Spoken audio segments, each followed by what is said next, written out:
Joining us now, what a treat to hear our friend Brandon Graham on with us on WIP. BG, what's up, man? Hey, what's going on, man? How you doing? What's up, brother? How's the retirement home treating you? I mean, just retirement. Hey, I felt like what we just listened to. Bing, bop, boom, bop, boom, bop. I'm feeling good. I'm feeling good right now, man. I'm actually feeling good. Looking forward to seeing some Eagles football this year, man, and just being a fan, man. Just watching these boys put it together like I know they will, because, I mean, as you know, man, they in good hands. I keep saying it. They in great hands. Nick Sirianni being the leader of it, and the other leaders that they got in there that's going to emerge this year, like a Jordan Mailata, you're going to see him pick it up even more. I mean, Lane already going to be who he going to be. And, you know, I can't wait to see Nolan step into that defensive role. Him and Zach together, Kobe Dean, man, you name it. Reed Blankenship. Yeah. I mean, man, we got the guys. Just got to put it together, you know, one day at a time like we always do.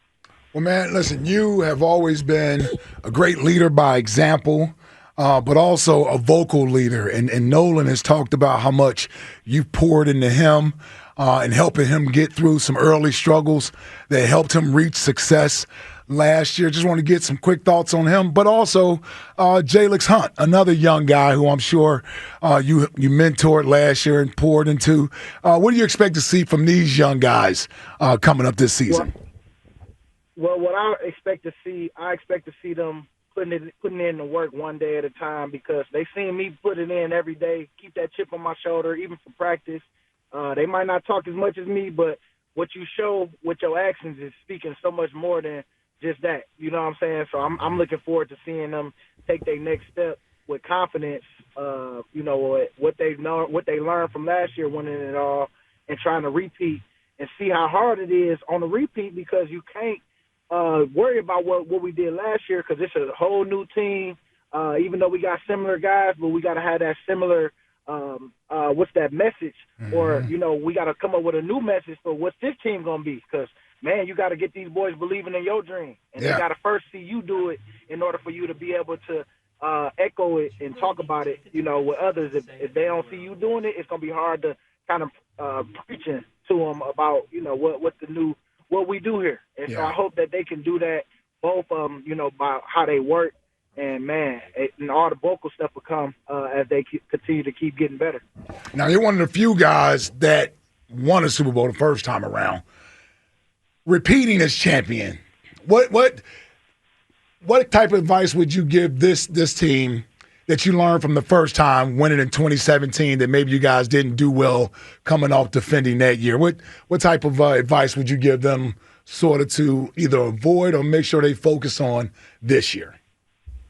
Well, what I was telling them a little bit already, the ones that I talked to a lot up at the facility, is, man, you gotta have a cutoff soon of, like, you know, hey, make sure, or not a cutoff, but make sure that your workouts are still, you know, you still working out and not just taking meetings, taking all these different things that take you away from ball because of what you did the year before.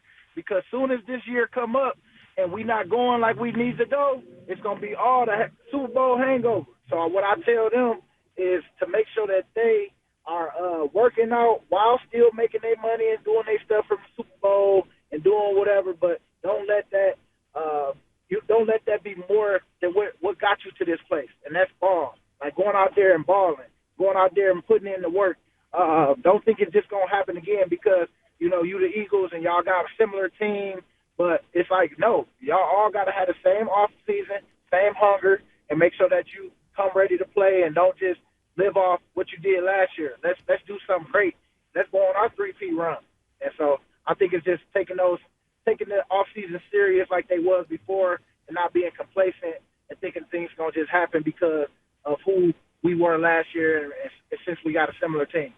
BG, I think it's interesting that it's difficult for a team to get back and win the Super Bowl after they won the Super Bowl, but it's also difficult to get back to the Super Bowl after they lost the Super Bowl. And you've been through both of those things, an offseason after you lost the Super Bowl and an offseason after you won the Super Bowl.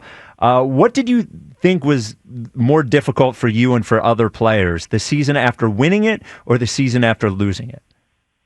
I think the season after winning it is real easy because it put that chip on your shoulder again, especially if you have a GM like we got where he just kept adding to the guys, and then we didn't lose too many.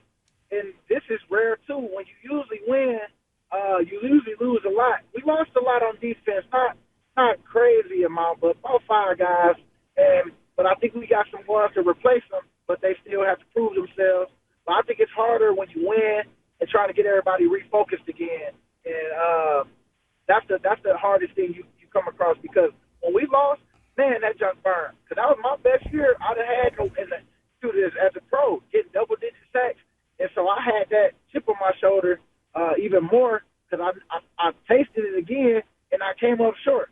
And so I think that the hardest part is winning it and coming back after you win, because now you got to get everybody refocused and come up with a new message for the year that everybody can believe in. That's the team that we are, and that's what we've shown. And so this the message that kind of pops up, and hopefully that message is a great message, which I know it will be with Coach Sirianni. But, yeah, I think it's harder when you win it and having to come back and repeat because you got to get it refocused.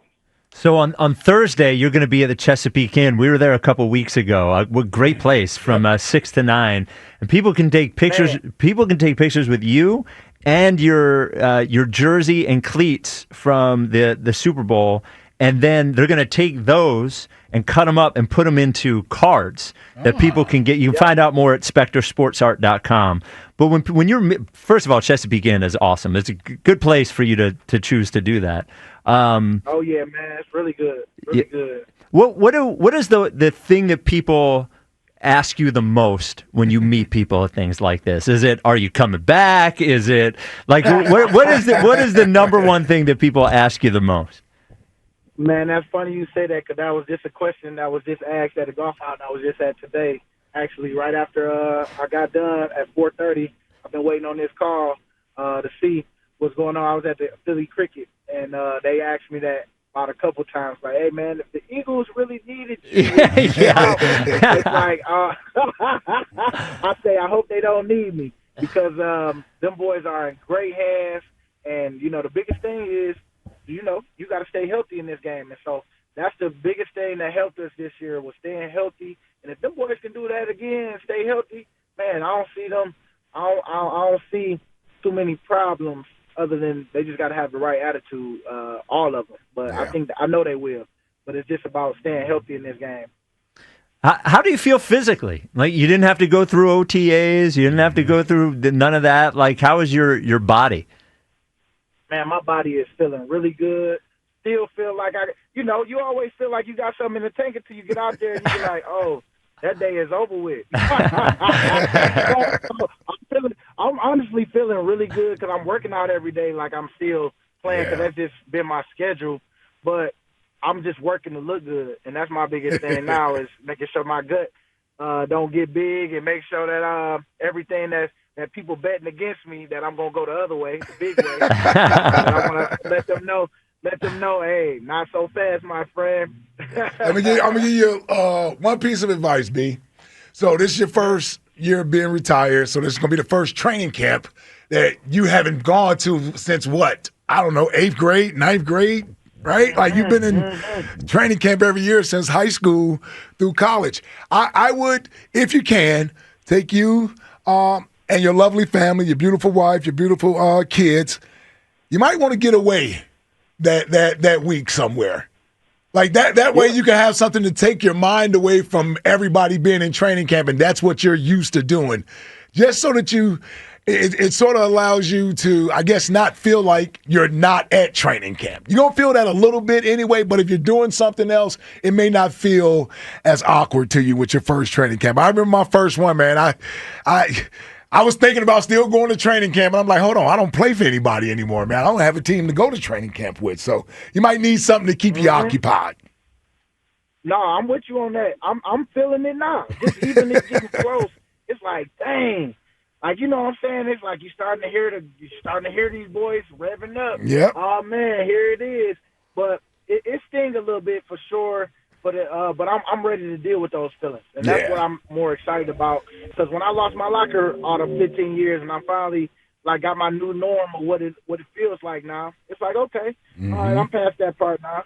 And once I get to the new norm of this, I feel good. Once I get to games and then once it becomes a part of life, then I know I've been moved on. But, man, I know this first year I'm really trying to just enjoy myself while still dealing with those feelings when they do come up and being honest about it, you know? Yeah.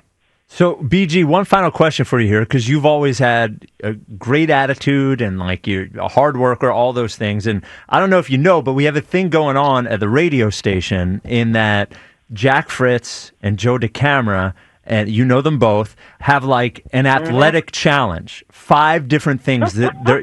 I know. So it's 5 different things they're competing against each other with. And yesterday they did golf, and DeCamara in the upset of the century beat Jack. And oh man, yes, and so Jack's already down 1-0. The next thing is baseball, but Jack kept saying that he felt, and I know you know what this feels like, having all of Philadelphia, counting on you. Jack said that he felt the pressure of everyone, counting on him and what it would be like if he lost. Very comparable situations. Yes. Yeah. So I was wondering if you could give Jack any sort of advice about dealing with the pressure of failing. The weight of expectations. The weight of expectations. What could you tell him to make sure that he is locked in the next competition? Hey, well, what I could tell him is, show them players some grace when you talking stuff about them. When you say, oh, the pressure, you're a pro athlete. Oh, yeah. No, for real, though. But you know what? It's all in your mind. It's all in your mind. You got to really, talk to yourself in a positive way. You got to flush it and move on. That's the biggest thing. You got to let it go. Next play. Because, honestly, it is. That's the only thing you can control is the next competition. So, hey, you lost this one. Hey, shake it off. It's the next one that counts. It's you only as good as your last play, and that's what we always talk about. You only as good as your last year and how you was. Because as you know, football is not for long. NFL and Mr. Lurie ain't gonna sign you if you ain't have a good year the year before. So what I took from that, BG, that sounded like, well, Fritz, the next time you want to be critical of Jalen Hurts, you ought to think about the pressure he's under, and when he succeeds, give him more credit. I need to be more like Jalen next time out. Yes, because it is an art to talk to yourself in a positive way, even in the negative, because you believe in yourself that much. Mm-hmm. But it takes practice and the work every day that you don't see, that people just, oh man, he is not this, he ain't that, he's terrible, whatever the takes are. It's like, now you feeling the heat. I don't want to hear all that crybaby stuff. Just suck it up and get ready for your next competition. Yeah, that's there it what is. Do with us. Get yourself right, big boy. BG, great to hear your voice, man. Perfect answer, man. Appreciate it, brother. It's fun though, man. I gotta give them this stuff. I gotta get on them because, man, when they be talking real good until they're in that position. And that's what we always talk about as athletes. We say, man, we should host something where they should do something, but be an athlete for a day, and let's see how they take some of the coaching that goes. Not well. They be in their mind, boy. They be ready to commit something. For real, some of these coaches be on their butt, boy. Be in their head, in their dreams. All right, BG. Thank you, brother. It was always good to hear your voice. Always, man.